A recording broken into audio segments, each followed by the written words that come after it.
matter. We talk mindset, resilience, and the real world tools that empower transformation.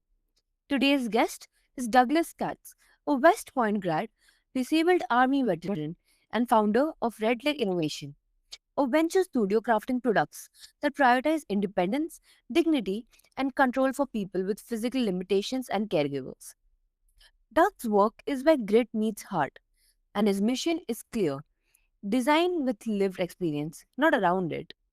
Whether it's his breakthrough adaptive kitchen knives or tools that honor aging bodies, Doug's story is all about building a life that works at any stage. So get ready for a raw, practical conversation on leadership, caregiving, and innovating with purpose. Welcome to the show, Doug. It's an honor to have you. Thank you so much. I'm happy to be here. Mhm. So, you have had such a dynamic career from the army to telecom to now leading Red Leg Innovation. What was the spark that moved you into adaptive design? And I should say we're sort of expanding or have expanded. So when we founded RedLeg Innovation, it was founded with the invention of the Nulu knife, which is an adaptive knife that my partners and I created the concept and we brought to market. And it was really designing for myself.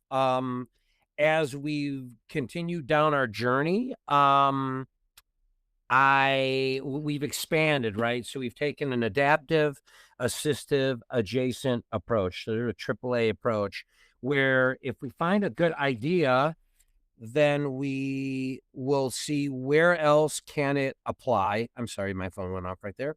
Where else does it apply? And can it apply to a broader audience? And what else can we learn from it? So, um, the knife was because I had shoulder, arm, other extremity issues, and I was said that there's a better way to cut. Um, and I think I've always been a little more of an innovative person looking forward, uh, efficiency and maximization and things like that. So it was a really good fit. And around the same time, I also had an issue. Obviously, I was getting my shoulder rebuilt. I created a customizable arm sling. So that's when we looked and said, okay, we're not a one-trick pony team. We have some other ideas and we need to expand it. But I think what we really are onto now is if something is adaptive and then assistive and we can come up with something adjacent, it's a lot of the um it's a lot of we bring the same ultimate good for which something was designed for to a broader market, right? So I bring up the arm sling because it had some hook and loop involved, right? Some Velcro. Well, a product that I'm launching right now with my wife doesn't deal in the adaptive space, but it does deal when people have a time of crisis need and support. And it uses as a base aspect of the business model, hook and loop or Velcro. So what we find is that there's a lot of good ideas that spawn from the other good ideas that tend to go there. So I guess from a if from a broad, like if your listeners are like, how can I do it? It's a matter of really opening your mind. I do tend to think, and you read my bio, and part of it, the last 23 years I've been in lending, and what I realized is that if you're looking for things like innovation and a lot of the stuff that I have found in the entrepreneurial world, it is not it's not to be found in the world of corporate America, 9 to 5. You come and you do your job based on someone how else wants to do it. So the spark, I think, came from there's a better way to live for me as well. And the product and the team I built and everything have become the facilitation method to where I get there. Sorry, huge long answer.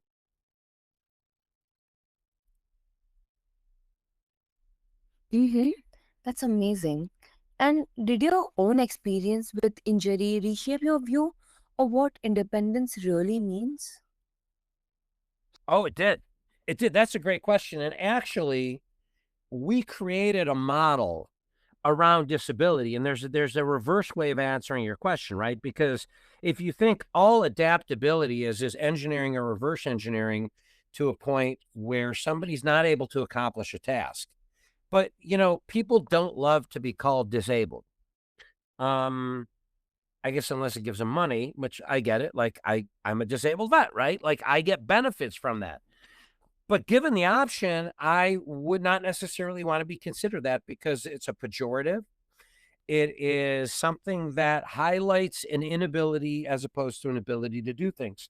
So we stopped and we said, wait a minute here. Disability as a terminology is being used in too much of a general approach. And by that, I mean, let's say you look at me and my disabilities. Well, does it mean that I'm like a wholly 100% disabled all of the time? Probably not. It typically means more that for a given set of tasks, my symptomatic manifestation of the problems that I have prevent me from doing certain tasks that would otherwise allow me to live a fully independent life. And that's a very different way of looking things. So we created a model that we call the ability curve, and the white paper is available at my link tree for anyone who's interested. But we call it the ability curve because instead of talking about disability being a state of who you are, right? An identity in a way.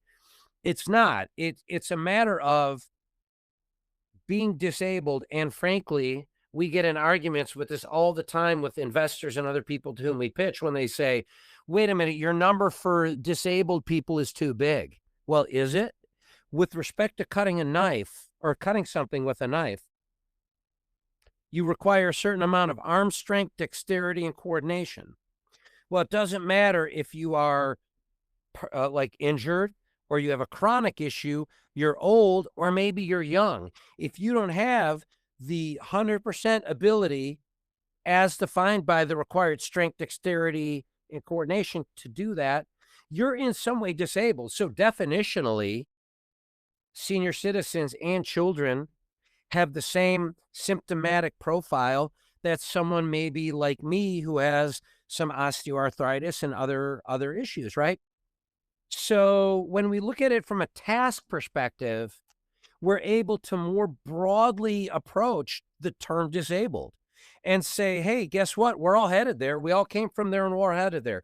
You have a peak of fitness and capability and ability during a particular time in your life, maybe from, I'm going to throw a number out there. It's different for everybody. Let's say it's from 18 to 38, where you're going to be able to do more things well than you can't. But I got news for you. It's on the horizon that you will have age-related chronic conditions. You may have conditions you don't know about. Things like MS and Parkinson's are typically diagnosed later in life. So people don't expect that they're going to be disabled. But when then you start looking at it from, I can do more than I can't, and the things that I can't do are defined by a particular task, condition, and standards, something I learned when I was in the Army, well, then at that point, you are way more able to accept what you have to deal with and understand why adaptive and assistive design is just better design. Because the quicker you start to develop the habits to use those type of products in a better way, the better you're going to age, the more healthy you're going to age, and all of those things. And that all equals independence. So it's a more complex issue than sometimes people give it credit. That's such a powerful shift. I think many people don't realize how quickly life can change and how much design matters in those moments. Oh, yeah, and the interesting thing about that is, we should all know that, right? We all know people who have had their life change in a moment, right? We all know whether it is a diagnosis, an injury, or whatever. And this is why it is a shame that there isn't more, I would say, deliberate development in the adaptive space.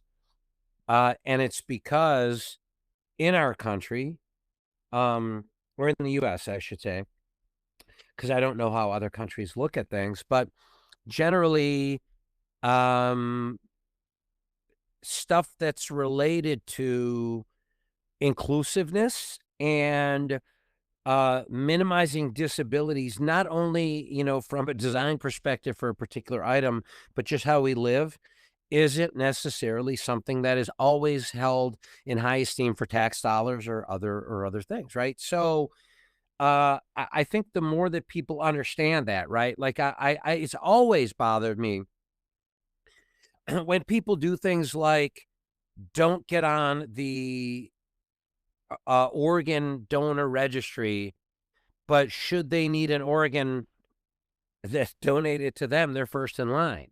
The people that don't give blood because, ooh, it's icky, but expect that they're going to get blood later because other people got over the icky factor. I think the quicker that people try and understand the things on a humanity level, and I'm getting kind of heady with it, but I think it's important on a level of the humanity, right? And saying that, the more that we understand and accept our own limitations and therefore are better able to empathize with others, the better we're going to be able to deal with this, because it's the people sometimes who are the most apathetic or even vocally against things that when it applies to them are suddenly like, "Oh, well, it's my turn," right? Well, guess what? You can't be an a-hole all the time up to that and then expect some set that people are gonna think, and support you. So I think that people should live their life every day with a keen understanding that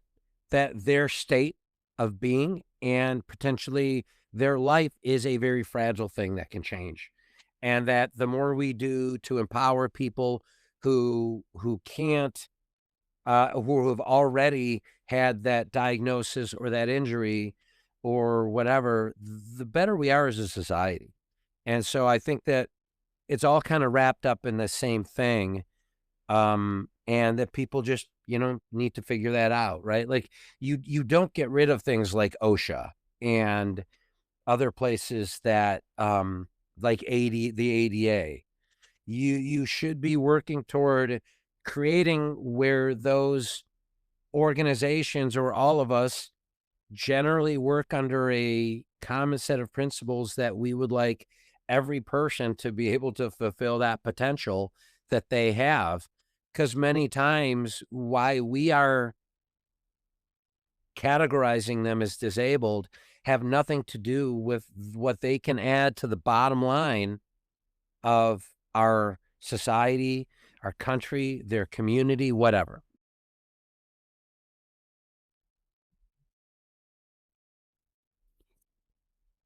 Mm-hmm. Definitely. So thank you so much, Doug, for sharing your incredible journey and mission. Your work reminds us that innovation is about impact, dignity, and care. And for everyone listening, whether you're designing a product or simply showing up for someone you love, remember, it's small, thoughtful things that change lives. Stay strong, stay curious, and keep putting mind over matter. I love that. Thank you. I Mhm. love that. Can I end with one thing? Mhm, absolutely. What you communicated, um, is something that I hear more often. I heard it first from a friend of mine who has MS, and they said you would not believe and I'm paraphrasing again, the incredible impact of small improvements. And I think that says something about creating impact in general, right? Like everybody looks for the big swing for the home run, but a lot of times it means a lot more to focus on the double or the single that makes a big impact, and that your listeners should start making small impacts because those are what become the big impacts. That's amazing. Thank you so much. Thank you for the opportunity. Have an amazing day.